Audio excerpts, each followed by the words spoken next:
Hello guys, कैसे हैं आप सभी। आई होप आप सभी अच्छे होंगे। तो ये है हमारे कलश का लुक। ये कलश में हम ऐसे तैयार हुए थे। पिछला व्लॉग मैंने हल्दी का डाला था, तो आप उसको भी खूब सारा प्यार देना। और ये है हमारे कलश की तैयारी। ये मैं डांस कर रही थी। कलश के लिए हमने कोड रखा था राजपूती पोशाक का। तो ये सब हम डांस कर रहे थे कलश के लिए। और यहाँ सब लेडीज़ सभी मंदिर के अंदर है जो कलश की तैयारी कर रहे हैं, और हम सभी बाहर डांस कर रहे हैं। यहाँ पे ढोल और बैंड के साथ हम डांस कर रहे हैं। ये हम सभी भाभी नंदे सब हम डांस कर रहे हैं। तो कैसा लग रहा है हमारा डांस, देखिए कैसी लग रही है हमारी राजपूती पोशाकें, और कैसे लग रहे हैं हम सब लोग, हमारा मेकअप सब कैसा लग रहा है ज़रूर देखना आप। ये अंदर लेडीज़ सब कलश की तैयारी कर रहे थे और फिर हमने डांस किया। उसके बाद नंबर आता है हमारा कलश लेने का। तो ये हमने सबने सिर पे कलश लिए हैं। वैसे हमारे यहाँ कलश को बासन भी बोलते हैं। आपके यहाँ क्या बोलते हैं ज़रूर बताना आप कमेंट में कि क्या क्या बोलते हैं आप। ये कलश ले लिए हैं हमने सब ने, देखिए एक जैसे बिल्कुल कॉस्ट्यूम हमारा राजपूती पोशाक। और ये लिए है कलश। ये अब कलश को लेके पूरे गांव में बिंदोली निकाली जाती है। तो ये सब ने कलश ले लिए सिर पे, और अब निकलेगी बिंदोली।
ये बिंदोली का है। यहाँ बिंदोली में हम डांस कर रहे थे। और उसके बाद ये बिल्कुल भी लाइट वाइट सब बंद कर दी गई थी बिंदोली में, क्योंकि यहाँ पे वो मॉक ड्रिल का ऐलान था।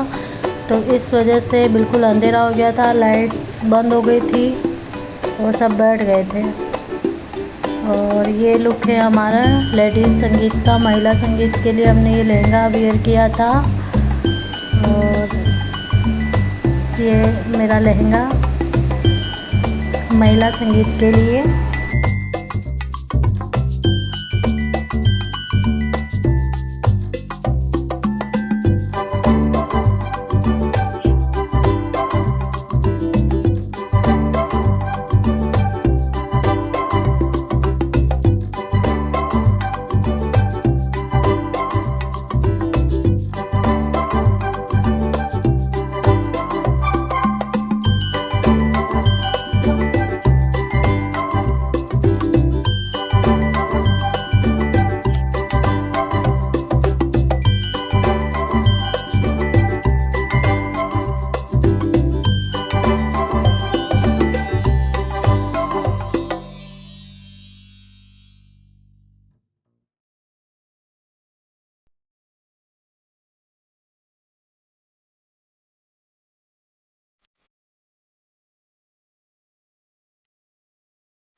ये भैया की और मेरे मेहंदी लग रही थी, दूल्हे राजा की भी मेहंदी अब लग रही थी और ये दूल्हे राजा के साथ मेरी भी मेहंदी लग रही थी।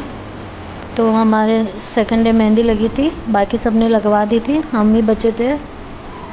और ये दूल्हे राजा, ये निकासी की तैयारियां हो रही है। इनको निकासी के पहले वो जो तेल पान का होता है वो तेल पान उतारा जाता है इनका। तो ये दीदी और ये मिलके तेल पान उतार रहे थे और ये इनकी निकासी में जाने के पहले की तैयारी है। भैया निकासी के लिए तैयार हो चुके हैं और ये इनका तेल पान ऐसे उतारा जा रहा है, देखिए आप। और ये निकासी के पहले जो किया जाता है वो, उसके बाद भैया निकासी के लिए जाएंगे, निकलेंगे। और ये उनके तेल पान उतर चुका है। ये सब जने मिलके इनके तेल पान उतार रहे थे, 5 जनों ने मिलके उतारा था इनका, ऐसा ही कुछ था। तो ये इनके वो तेल पान उतारने की यहाँ रस्म चल रही है। ये तेल पान उतारने की रस्म आपके यहाँ भी होती है क्या, या फिर हमारे यहाँ ये नहीं है बताना। इस तरह से उतारते हैं और सिर पे ढकते हैं। ये निकासी के लिए भैया रेडी हो गए हैं और ये मामी जी को चोटी गूँथ रहे घोड़ी की। तो ये यहीं गूँथ रहे चोटी जो इसकी घोड़ी की गूँथी जाती है। फिर उसके बाद उसको चने की दाल खिलाई जाती है, उसको साड़ी ओढ़ाई जाती है, उसका भी श्रृंगार किया जाता है। तो ये घोड़ी को चने की दाल खिलाई, उसके लिए चोटी बनाई और उसके बाद ये भैया के मुँह मीठा करवा रहे हैं और उनको कुछ ऐसे कहते हैं कि खर्ची देनी होती है, तो ये खर्ची दे रहे हैं। और ये भाभी जी इनके काजल लगा रहे हैं, यानी कि मेरी देवरानी भैया के काजल लगा रही हैं। भैया जा रहे हैं तो ये हम एक एक बारी से सब मिलके सारी भाभियाँ भैया को काजल लगाएगी। और लौट चली मैं अपने देवर की बारात में। तो ये भैया के काजल लगने की रस्म चल रही है और हम सब मिलके काजल लगा रहे हैं 1 बाय 1। ये मैं और ये है दूल्हे की बहनें जिन्होंने पकड़ लिए लगाम। उनके बाद इनको चाहिए नेग, कि हमको नेग दो तभी हम लगाम छोड़ेंगे। तो भैया ने इनको नेग दिया, फिर इनकी लगाम छुड़वाई गई। उसके बाद भैया रेडी हो गए बारात में जाने के लिए। तो कैसा लगा मेरा ये व्लॉग, ज़रूर लाइक करना, सब्सक्राइब करना और व्लॉग को बहुत सारा प्यार देना। इसके बाद आपको बहुत सारे नए नए व्लॉग देखने को मिलेंगे। और ये था हमारे निकासी तक का व्लॉग। अब नेक्स्ट व्लॉग जो आएगा उसमें बारात स्वागत देवरानी को लेके आ गए हम, वो सभी होगा। तो प्लीज़ सपोर्ट मी।